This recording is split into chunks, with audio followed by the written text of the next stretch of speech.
Olá! Vamos dar continuidade ao nosso estudo sobre os dons espirituais.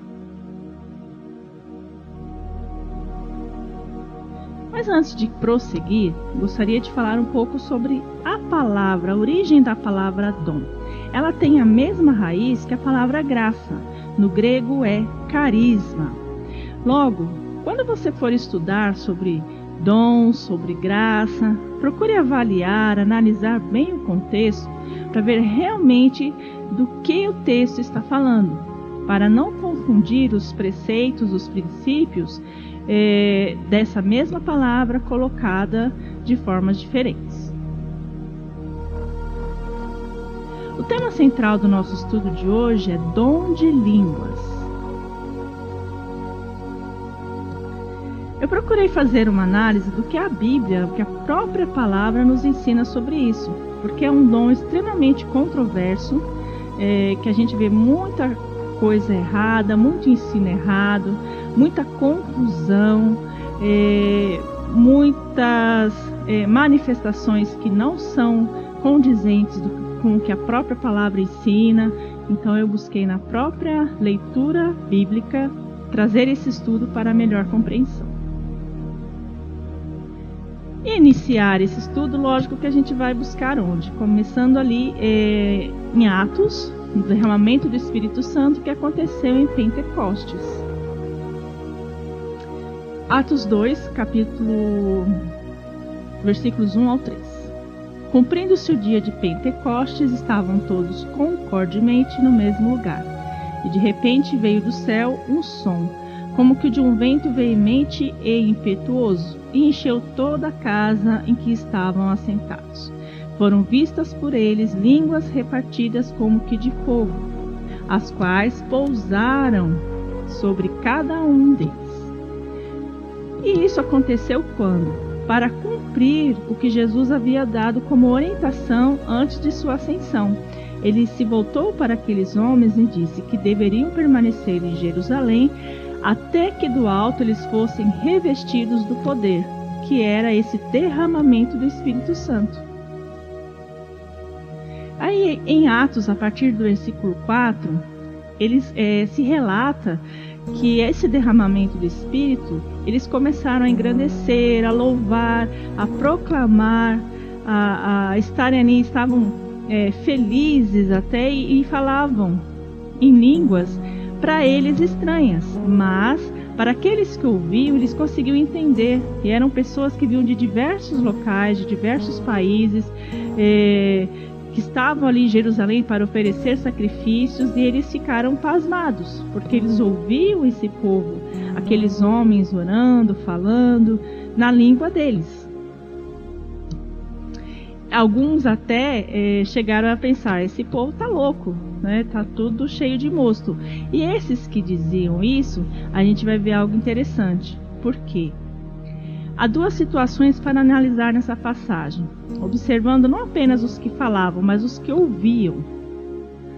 Porque uns compreendiam o que se falava, como se ouvissem seus próprios idiomas. Eles estavam entendendo o que os apóstolos, o que aqueles discípulos, o que aquelas pessoas estavam dizendo. Então, de certa forma, eles também haviam recebido o derramamento do Espírito, né? Porque eles conseguiam discernir o que estava sendo dito. Enquanto que para outros não havia esse entendimento. Para eles eram pessoas que haviam bebido demais, que estavam ali balbuciando bobagens e palavras que eles não conseguiam entender. E sem dúvidas, a maioria dos ensinos referente a esse assunto, a esse dom, se encontram na carta de Paulo aos Coríntios, principalmente nos capítulos 12, 13 e 14. Capítulo 14. Portanto, esforcem-se para ter amor.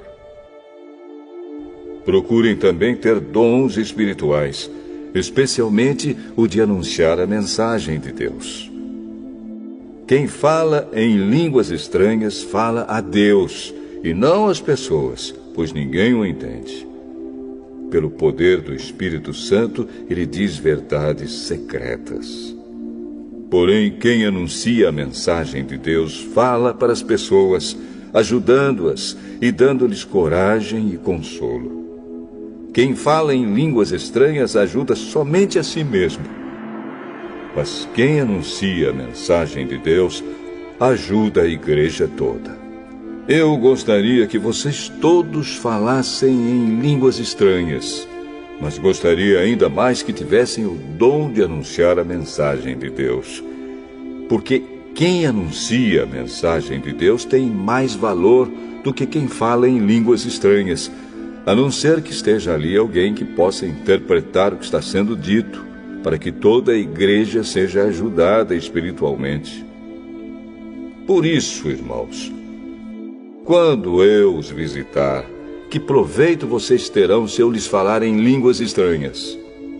É claro que nenhum, a não ser que leve a vocês alguma revelação de Deus, ou algum conhecimento, ou alguma mensagem inspirada, ou algum ensinamento.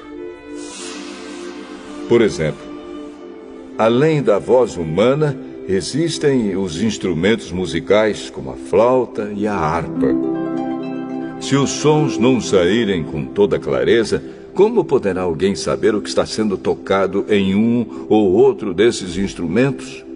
Se quem toca a corneta não der um som bem claro, quem se preparará para a batalha? Assim também, como é que os outros vão entender o que vocês estão dizendo se a mensagem por meio de línguas estranhas não for clara? Vocês estariam falando para o vento.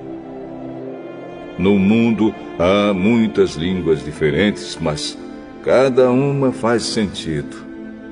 Porém, se eu não entendo a língua na qual alguém está falando comigo, então quem fala essa língua é estrangeiro para mim, e eu sou um estrangeiro para ele.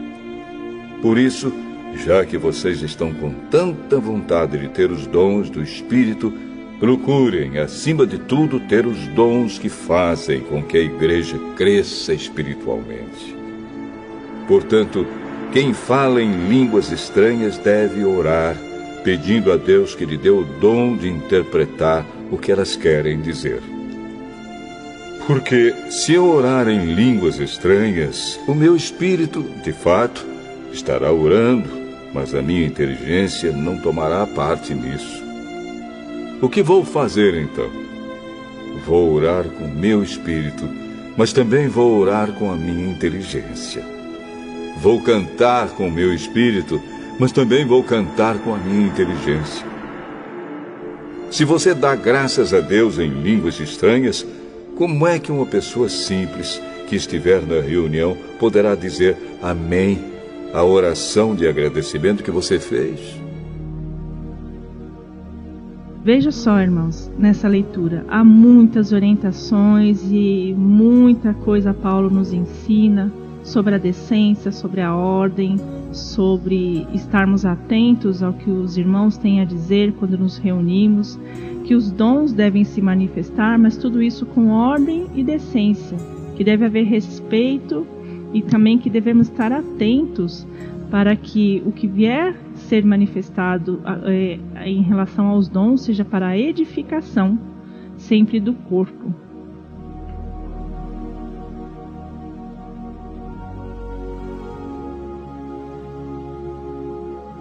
Então atente para essa orientação. Deus não é Deus de confusão.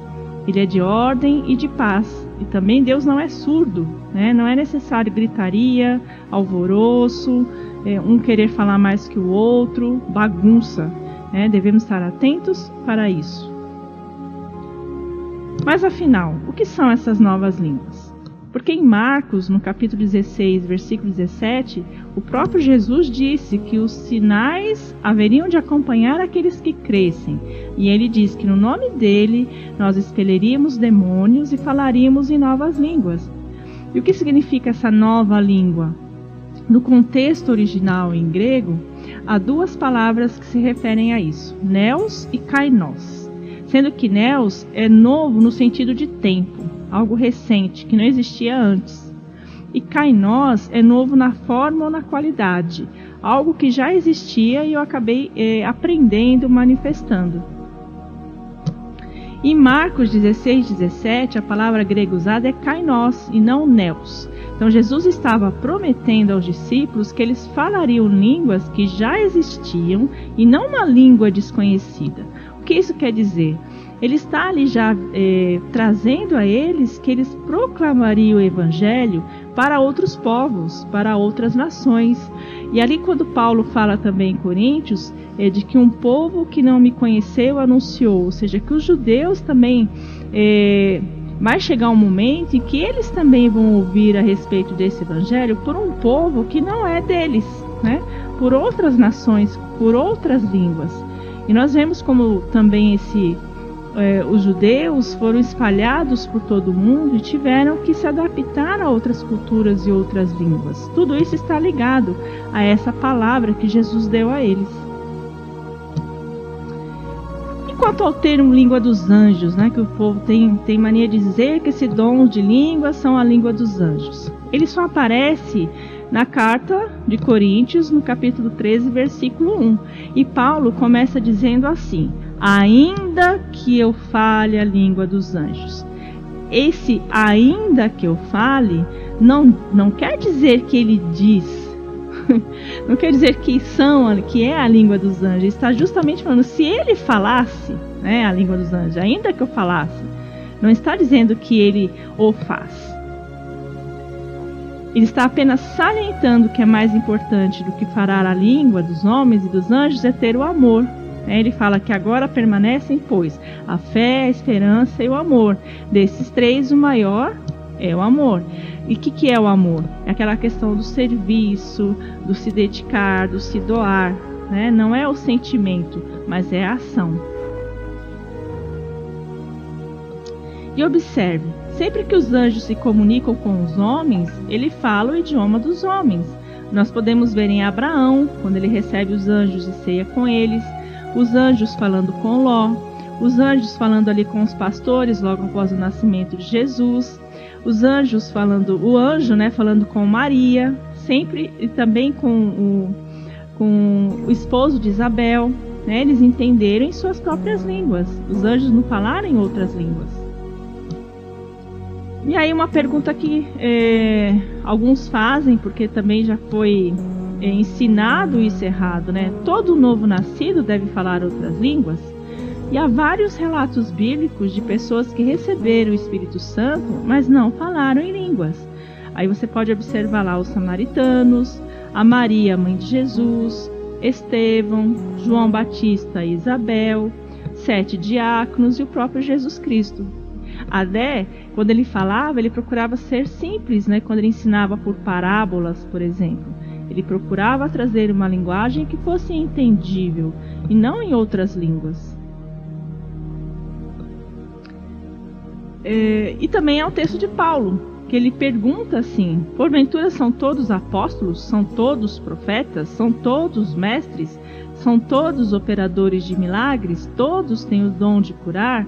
Falam todos em outras línguas? Interpretam-nas todos?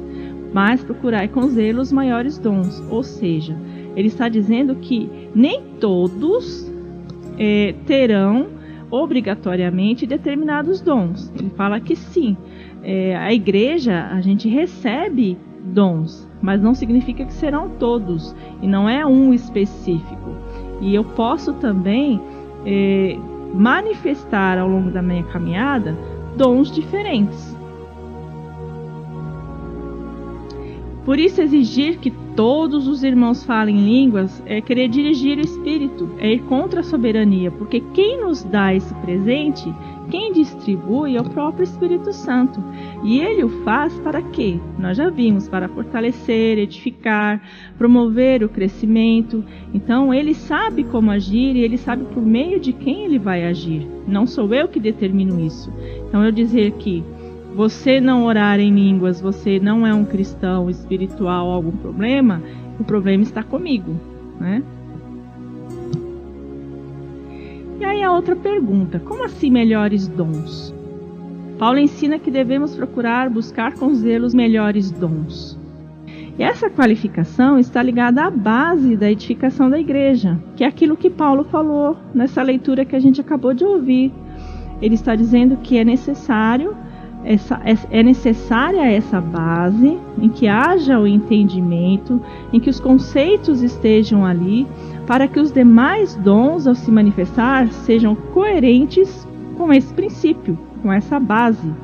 Porque sem a manifestação da profecia, do conhecimento, né, da sabedoria, simplesmente falar em línguas, ou mesmo esses dons, se não estiverem de acordo com o que a doutrina nos ensina, vai virar o quê? Manifestação de espíritos demoníacos, e não do Espírito Santo, que foi algo que nós já vimos ontem. Então, mantenha sempre esse princípio, que os dons são para proveito no corpo. E aos que trazem a interpretação das Escrituras, mas sem a justa cooperação do corpo, haverá dificuldade para colocar em prática a direção dada pelo Espírito. Aí nós veremos mais adiante que, para que as orientações estejam dando resultado, é preciso a cooperação de todos. Então é necessária essa comunhão e essa cooperação para que todos os dons manifestos venham dar resultado. Então busque ao Senhor em oração, para que Ele acrescente em sua vida os dons que o corpo necessita no lugar onde você serve. E como é que eu vou saber isso? Como é que eu vou buscar os dons? Como é que eu vou saber quais são necessários? Somente na comunhão. A gente vai precisar fazer uma avaliação dos dons dos irmãos. E como é que eu vou fazer isso se eu não conheço o meu irmão, se eu não sei quais os dons que o Senhor deu a ele, se ele não tem também oportunidades de manifestar esses dons enquanto estamos reunidos. Então, estejamos em oração, buscando esse ajuste, né? Esse dom realmente, esse presente de Deus em nosso meio, mas de tal forma que nós possamos exercê-lo segundo o que o Paulo diz, né? Em ordem, decência, para o proveito do corpo. E por hoje é isso.